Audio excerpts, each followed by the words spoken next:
Hey everybody, welcome back to my YouTube channel. My name is Teri Hunter. I'm an angel therapy practitioner, intuitive astrologer, Reiki master, and empowerment coach. And today I wanted to do a quick video to welcome us all into the Mercury Retrograde. Mercury has gone retrograde today. Mercury is a very significant planet in these times. It rules communications, which everybody pretty much is aware of. But let's broaden that. This is not just communications via speaking. This is emails. This is social media. Anything to do with everyday activities, workmates, teammates, neighborhoods, communities. You're driving along on your highways and your roadways and the streets around your house, your schoolmates, your siblings, everything that has to do with your everyday activities, including what you read, what you speak, and what you think. So when Mercury goes retrograde, it is an opportunity to review, to reevaluate, to reassess, to rest and relax. This particular Mercury retrograde is going to be a little bit challenging because what's happening is Mercury is making a square to Neptune in Pisces. So we have Mercury traversing in Gemini, which rules everyday activity. So the ruler of Gemini is in Gemini, squaring Neptune, which rules Pisces. And Pisces rules the 12th house of what is behind us, what we can't see. So this square is going to be an extremely tense conversation. And much of it may feel like it's murky waters, that things feel not quite balanced and you can't put your finger on it. Imagine yourself being in the ocean and trying to open your eyes under the water and see. It's kind of like that. It's going to be, the sand could be kicking up and what you feel on the inside may be in a disagreement with what somebody is actually telling you. So what I would say is to hold off on taking any actions on your communications. Think twice before you speak or write an email to make sure that you are communicating as succinctly as possible and being mindful of the perceptions of others, because this is a time when others' perceptions can very much filter your communications. So you think you're saying one thing and it's being received another way. It also can be a time when lies come to the surface, when you find deceptions have been perpetrated. And this could be disappointing, but it also can be very liberating. We have Saturn making a square to Uranus. It's not quite exact. It will be exact in a couple of weeks in June. And I'm once again planning on doing another video about June's horoscope. We'll go more into it then. But as we approach this square, there's 3 exact squares between Uranus and Saturn. Uranus being in Taurus, the sign of the earth, the sign of stability, the sign of endurance, the sign of earthly matters, your 5 senses. And it is making a square in Aquarius to innovation, to shocking events. And so what we're going to see is Saturn, which represents old structures, old dynamics, stoic behaviors, doing things that you don't want to do, but everybody's always doing them, so you're supposed to do them. Having this dynamic, we're rewriting how our structures look. I hope I'm not being too choppy, because this is very significant in this coming week. And I'm telling all of you this before we do the pick a card spread, because I want to empower you to ask your question in a way that gives you influence over the outcome. Knowing that Mercury, the planet of communications, is squaring the planet of egolessness. Neptune is egolessness. Neptune is fantasy. Neptune is deception. Neptune is very spiritual as well. Neptune rules the movie theater, rules fun stories, but we need to be able to decipher our truth within those stories. And then the dynamic of Uranus and Saturn, which is about to go retrograde, squaring one another, is going to be this theme of control and structure that we are used to, but not necessarily happy with, wanting to rebel against it, wanting to revolt against it, wanting to shock people because we're just tired of being oppressed. So being aware of that, should give you an opportunity to really take a breath before you take any actions and do your best to make sure your actions are aligned with your intentions of what you want to experience versus potentially being based on fear. Okay, so here we're going to start with our first angel reading. These angel readings are for you to pose a question and allow your intuition to guide you as to which reading. We're going to do 3 of them today. Each spread has 4 positions, and I use 2 different decks. Messages from Your Angels by Doreen Virtue and The Legend of Avalon by Colette Baron Reed. And I marry these 2 together to get a picture of what's going on. So let's start with reading number 1.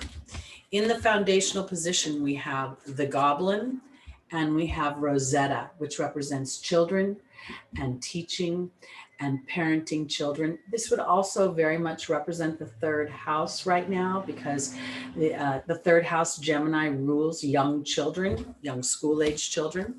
So that's going to come into play. In our opportunity and our obstacle is Daniel, the angel of marriage, and the risk card. In the angel's advice, we have the Queen and we have Archangel Michael asking us to have courage. And in the final position, we have Archangel Gabriel and the birth and the rebirth card. For those of you that picked angel reading number 1, this is very much about your partnerships. It's about your interactions with your everyday interactions with other people. And when I say that, I mean people that you have significant interactions with, your coworkers, your boss, your neighbors, the people that live in your home, because there's a very good possibility your ego will be triggered, and it may be triggered as a result of being your children, somehow young people being involved. Maybe your child acts out. If you don't have children, it could be that people are acting childlike around you, and you're being asked to pull up your big girl and big boy pants and to stand in more balance, and you don't feel balanced yourself. Because even though Daniel, the angel of marriage, is here, Daniel talks about my history. And I think this has a lot to do with family and with children and with Gemini ruled things. So if you don't have children, it could be your workmates and your teammates. And your story is that, we don't always have the best time together. We don't always get along. We don't always see eye to eye. At this time, I believe that Archangel Michael and the Queen are asking you to hold dominion over your own viewpoint in a relaxed way, to have the courage to stand your ground in the face of this partnership's history. Let's say you've worked with someone for a long time, or let's say your children have been going to the same school for a long time, and now you find that you're having issues either with the teacher or with other parents, something to do with that. I don't necessarily feel like this is dealing with your intimate relationship. I believe because Archangel Gabriel is here, dealing with communications again, and then we have the birth and the rebirth card. This is, I believe that potentially those of you that picked angel reading number 1 are having your ego bruised by elements within your everyday life, either through the work experience, through the neighborhood, it could even be your landlord isn't paying attention to you, or your gardener is driving you crazy. It has something to do with your everyday activities. And there's a little part of you that's going to have to look back into the story and say, am I the common denominator here? Is there something I can do to shift my attitude to shift the situation? And I want to offer it this way, because of those of you that picked angel reading number 1, it may not be taking action directed towards the situation. I personally have had issues with some of my neighborhood, my neighbors in my neighborhood. And rather than addressing the issue, I decided to foster peace for myself. And I created my patio. I redecorated it and made it very zen, and I put things out there that make me feel harmonious. So for those of you that picked angel reading number 1, your ego could be very much bruised over this next couple of weeks as Mercury is in retrograde. You could not be seen for the value that you actually create, and your job is to own your value and not try to push it on others right now, but assess how you can put yourself in a position that fosters your peace of mind, fosters your value within yourself, and not look to others right now, because I think you'll be barking up the wrong tree. All right, let's go on to angel reading number 2. Our first angel is Celeste, and it's coupled with the love card. That's in our foundational position. In the opportunity or the obstacle, we have Desiree and we have the hawk. In the angel's advice, we have Archangel Uriel and the death card. And then in the final position, we have the novice, and we have Omega, the angel of victory. So this is what I want to offer. For those of you that picked angel reading number 2, we are in a very, very strong astrologically influential time. It's almost as if we were walking through some serious weather. Imagine a storm or being able to see a storm. And the reason I say that is because the year 2020, the dynamics that we experienced throughout the world were here to break old structures that no longer serve us. So if indeed you have been wanting to re-gas up, engage your love life, it's time to shift your thinking. Celeste talks about a new home and a new place of employment. To me, I think a certain way. I have a certain perception of things. So no matter where you put my body, I'm going to think a certain way. Now is a time to shift your perception of love and to open it up, because conditions have not been favorable for love to be nurtured, fostered, and to grow right now, either within the tenseness within an existing relationship, having to be locked down with someone and then having to wear a mask everywhere and all the other elements going on. It's now time to rise above like the hawk and look for signs and omens that the conditions are shifting, because they are. And now it's time to allow the frustration to lift as you go through this transformation. And the transformation is one of perception. That's what we're going back here, because Omega says that victory is here. Keep up the good work as you start this new beginning. And I want to offer this. The new beginning is not about throwing your life away, throwing your love life away, or if you don't have a love life, acquiescing to being alone. It's more about giving life to the idea that as you shift any of the structures that have not served you, they may have made you feel secure to a certain extent, but it was almost like a golden noose. It would make you feel safe on one level and not safe on another. So as you recognize that your frustration is in transformation, because elements have been out of your control. And now you realize that the only thing you have is your attitude. And as you shift your attitude towards the things that you love, both in your intimate life and in your professional life, because that's what Celeste really refers to me. This can be moving to a new home, but I feel like this could be also moving to a new place of employment, and based on something I love now as a result of what I've experienced over 2019, 2020, and now going into 2021, this Mercury retrograde, and the idea that Mercury is squaring Neptune, and that information may come to light that is not necessarily going to make you so happy, but it could propel you into a situation that makes you more happy. You finally say, you know, I can't do this anymore. Or you say to yourself, it's my turn. It's time to put me first. And up until now, I haven't done that.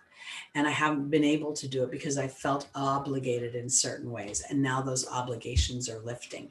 And it's really time to allow for this new beginning.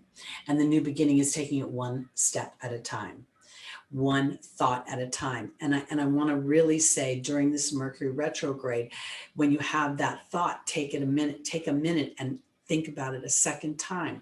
Is this thought really serving where I want to be, or is it serving where I have been? And I just think I'm moving in a new direction. Because again, we have murky waters circling us right now.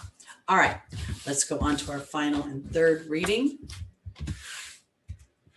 First angel is Merlin, the angel, the grand wizard, alchemy, balance, and justice, and Adriana, saying she's leading you to the answers to your prayers, to your dreams and your intuitions. Neptune rules dreams. We have the Baird, and we have Layla. The Baird is the enchantment of storytelling. It's history. It's a naivete in some ways. It's also about music. And there's Layla. Layla says to talk to God and the angels about your intentions. What do you want to experience? What is your desires? And to have some real intention, a real focus on that when you're talking to them.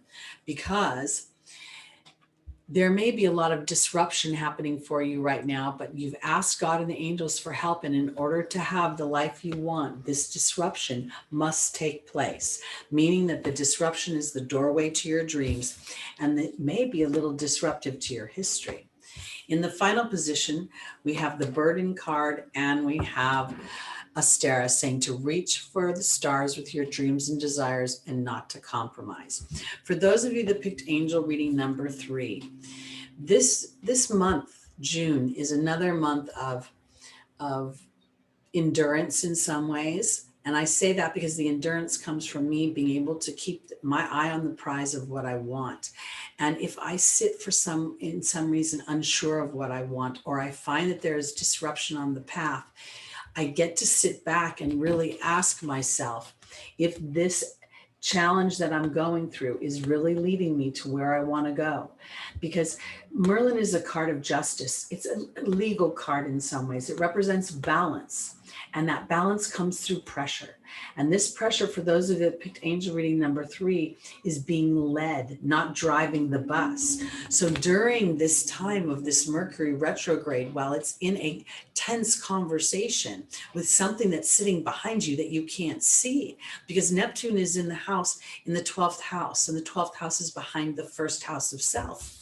So this may bring up some history for you. It may bring up some stuff that you have not, you thought you cleaned it up, and then it's rearing its ugly head. But rather than focusing on the history of it, telling a new story. And you may even use music to tell that story to spirit. Rather than being able to find the words within yourself, you might find songs or some sort of way that music can indicate and put you in the vibration and the frequency of what you want. Because Fiona is asking you to lovingly turn over whatever disruptions there are, because they are the manure that's going to make your garden grow. And right now it may be a burden to continue to reach for the stars, but that is going to strengthen you in the long run to understand that this journey you're taking here in this life path is inspired action. So it's kind of like driving a car. You put the gas on, then you have to put the gas off, take the gas off, so that spirit can inspire you into the next forward motion that takes you where you want to go. So for those of you that are unfamiliar with my channel and have not been here before, my name is Teri Hunter. I'm an angel therapy practitioner, a spiritual teacher, an intuitive astrologer, an empowerment coach. And I'm here to help you on this life's journey to attain and experience the things you want unabashedly. Because I do believe that this earth plane is here as an opportunity to truly play in this 3D experience. But inadvertently, we've gotten caught up in old stories that no longer serve humanity. So as those systems break down, we may feel a sense of fear or a sense of unsureness or a sense of insecurity.